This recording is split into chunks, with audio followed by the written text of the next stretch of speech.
Okay, today's lesson is the Old Covenant, in Genesis 12:3. So this is going to be um, what what was the Old Covenant and what happened to it. It starts actually, it's a promise to Abraham in Genesis 12:1. Now the Lord said to Abraham, "Go from your country and your kindred and your father's house to the land that I will show you." And then if he does that, the promise is, I will make you a great nation. I will bless you and make your name great so that you will be a blessing. I will bless those who bless you, and him who dishonors you I will curse. And in you all the families of the earth or all the nations of the earth will be blessed. So the purpose was so that you will be a blessing. So Abraham's family was meant, and nation was supposed to be a blessing for the nations around. All the families of the earth were supposed to be blessed through him. Okay, so it goes to Genesis 22. There's many places where it's listed. Genesis 22:18 is one. Okay, so in your offspring shall all. So this is a continuation of the blessing. In your offspring. In your offspring shall all the nations of the earth be blessed, because you have obeyed my voice. So he did bless them, and now the blessing will continue through his offspring. So then all the nations are blessed, not just Israel, because Israel doesn't exist yet. Okay, so let's go to the next verse. There's another 26:4 is reiteration. 18:18 is also a reiteration of the blessing. I think let's go 26:4 first. Okay. I'll multiply your offspring as the stars of heaven, and will give to your offspring all these lands, and in your offspring all the nations of the earth shall be blessed. So the offspring have an inheritance, and then they're all blessed. Okay. I mean, all nations are blessed through his offspring. Okay. So 28:14.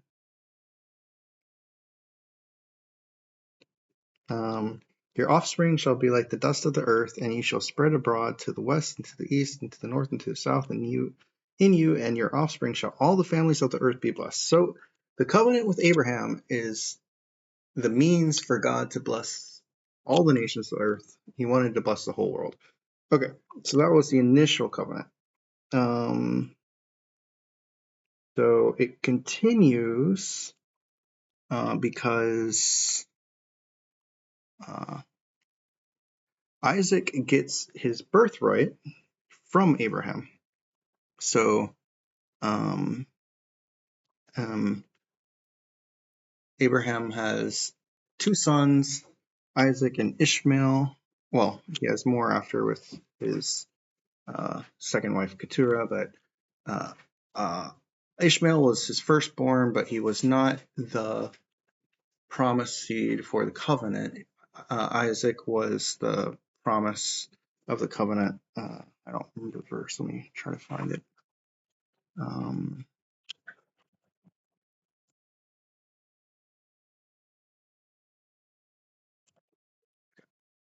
Genesis 27, I think. Okay. Well,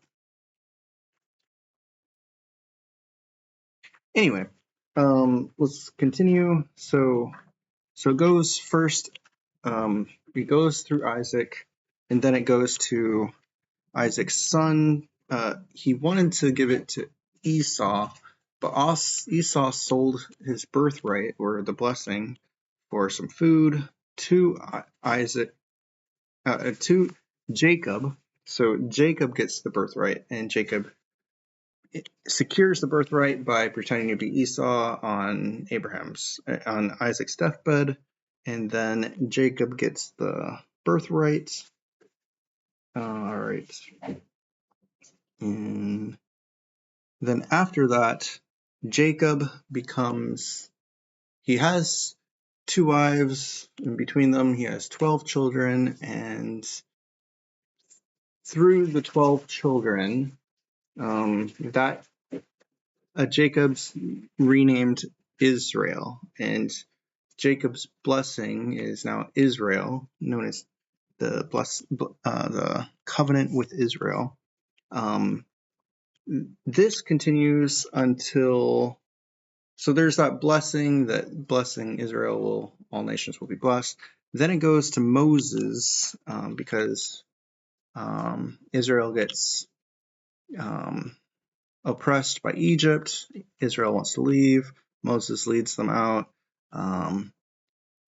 After Moses, there is a new affirmation of the covenant, which is adding a law into the covenant. And so there's a blessing and a curse of the law. I think it's in Deuteronomy 30. Or it probably starts earlier.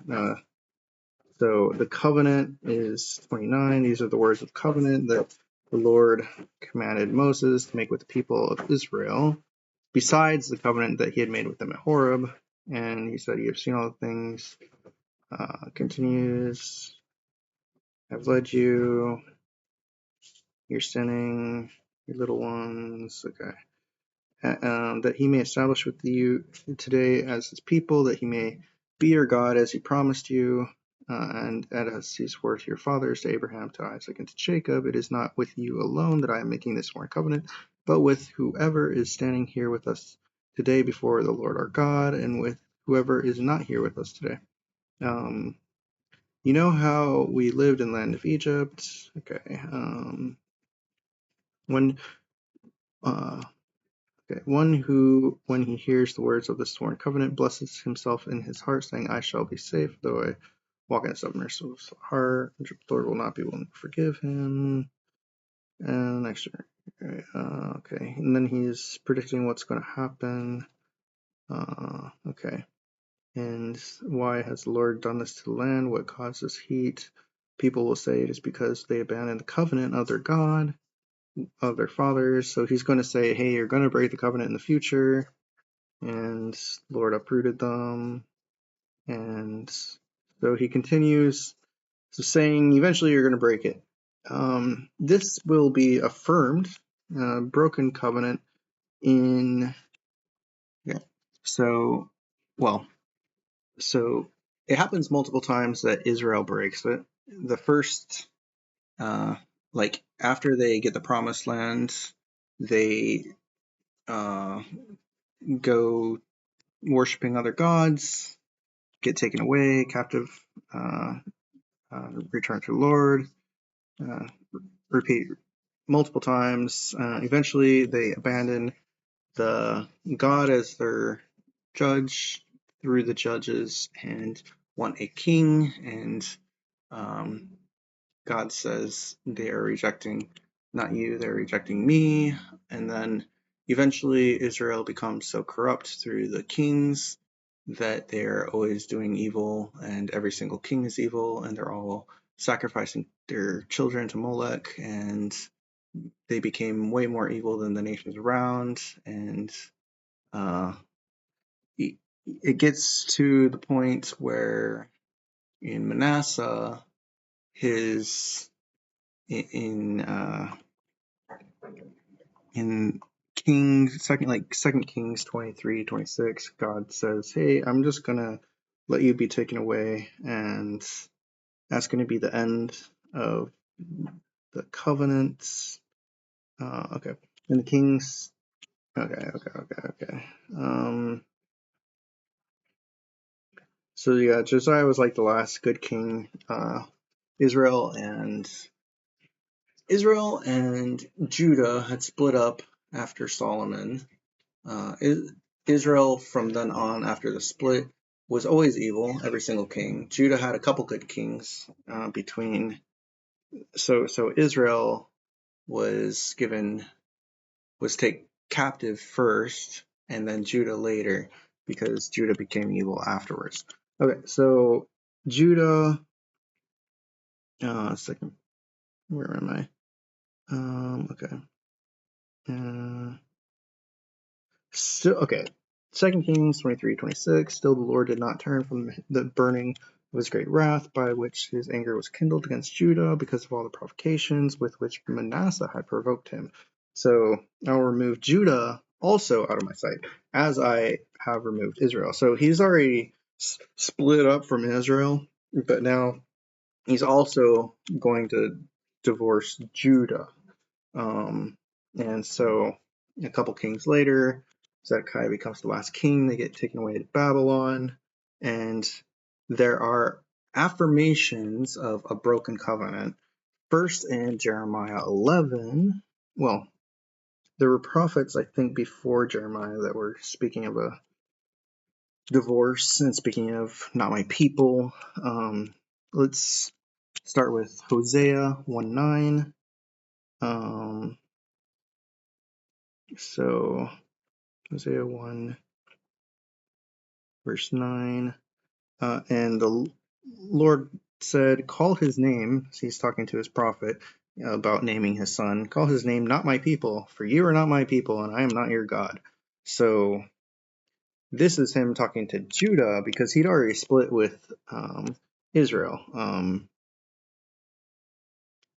earlier in Hosea 1:6. Call her name, and he's calling the daughter, call her name No Mercy, for I will no more have mercy on the house of Israel to forgive them at all.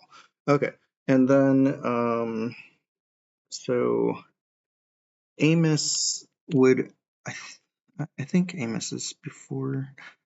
I don't. Let me check the order. I think Amos was also before Jeremiah. Okay, so it goes. Yeah, Amos was actually before Hosea, so I should have said him first. Anyway, Amos was the first one. Well, actually, I don't know. So there's Joel and Jonah before that. Okay, anyway, Amos was describing about Israel, I think.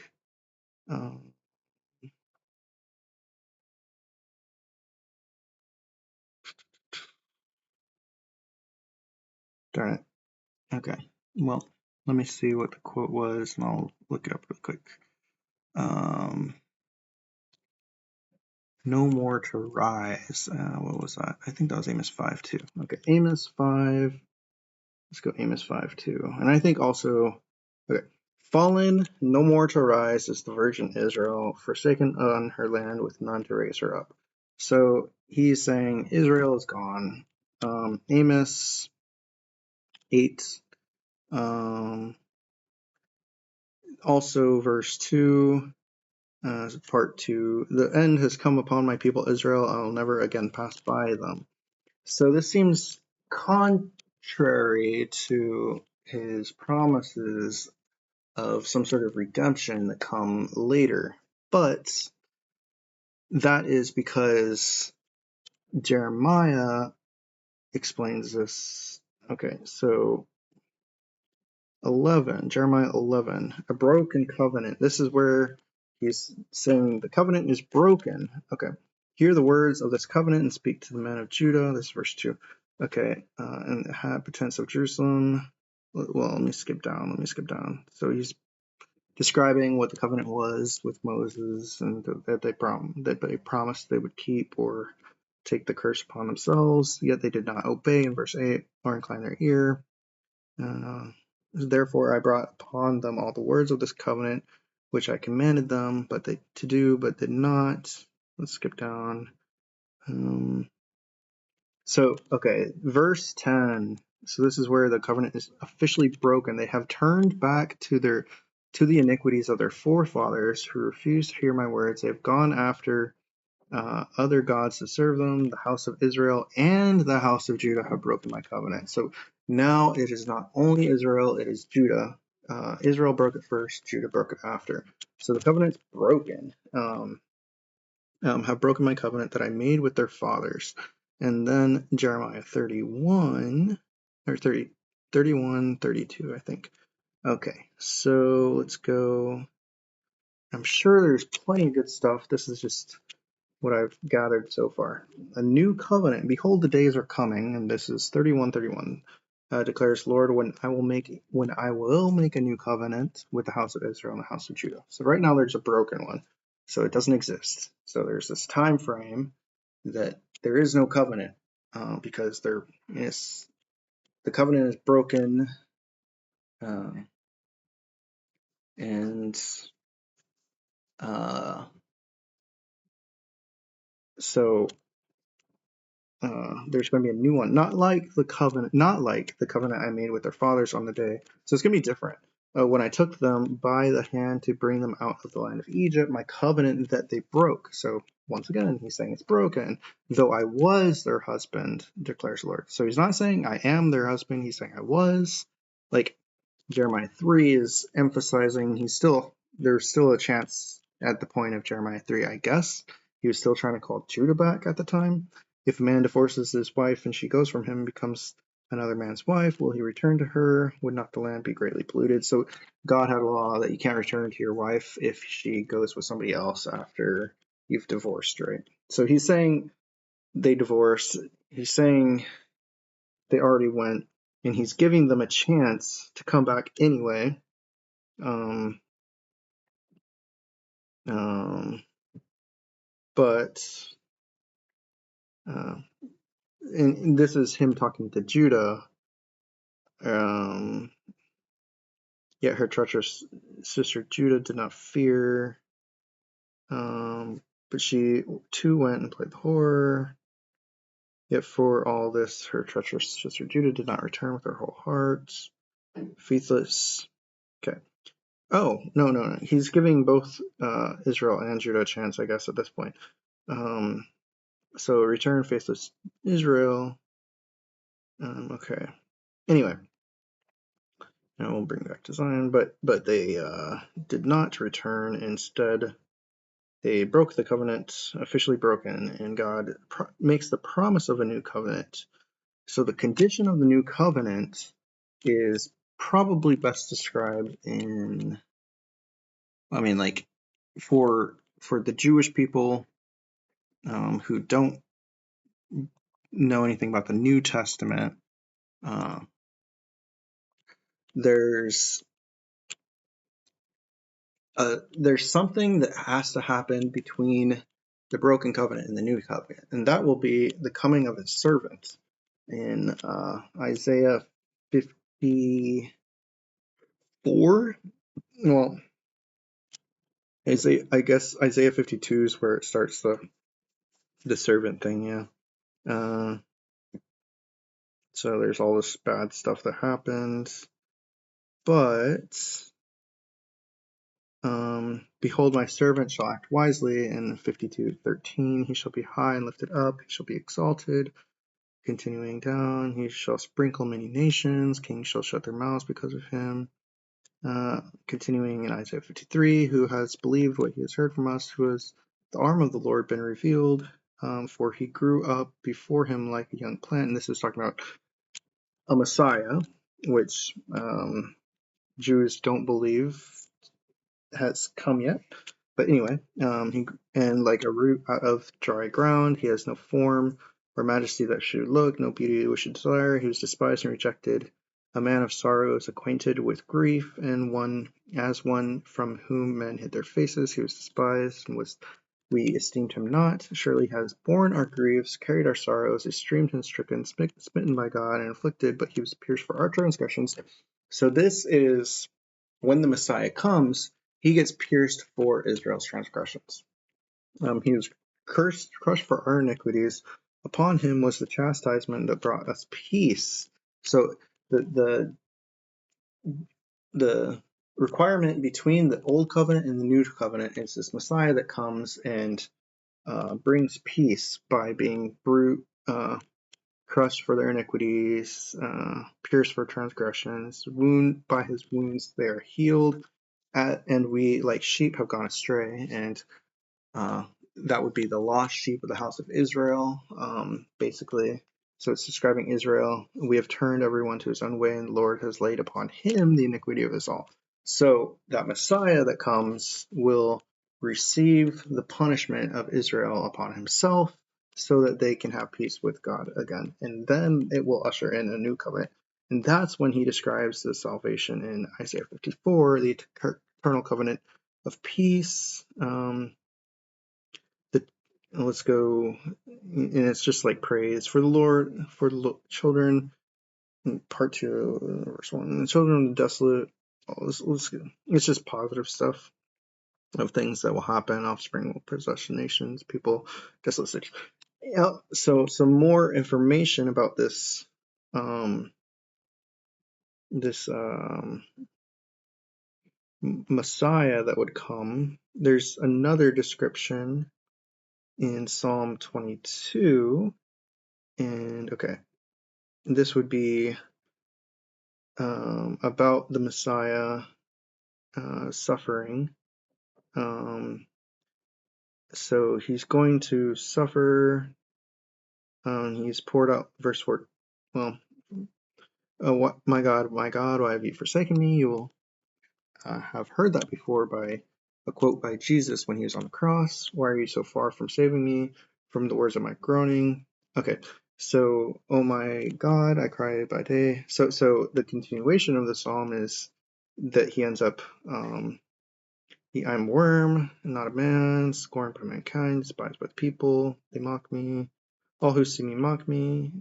They make mouths at me. They wag their heads. He trusts in the Lord. Let him deliver him. Let him rescue. Okay, and then eventually I am poured out like water. All my bones are out of joints. My heart is like wax. It has melted my breast. My strength. You lay me in the dust of death. So that is, he's going to die. Yeah. For dogs encompass me, a company of evildoers encircled me. They pierced my hands, my feet. I counted all my bones. They divide my garments among them. So these are all like prophecies of the Messiah, and seems to very much equal the punishment that Jesus had, like basically word for word, every single thing that is described here. And okay, so eventually, in verse 27, all the ends of the earth shall remember. So this is not just Israel, it's all the ends of the earth. Remember, the initial promise was Abraham. Through Abraham all nations will be blessed. Okay, so and turn to the Lord. So all nations will eventually turn to the Lord. All the families of the nations shall worship before you, for kingship belongs to the Lord, and he rules over the nations. Okay, so this coming Messiah will be given authority after this event happens where he is killed. Okay, so Psalm 2,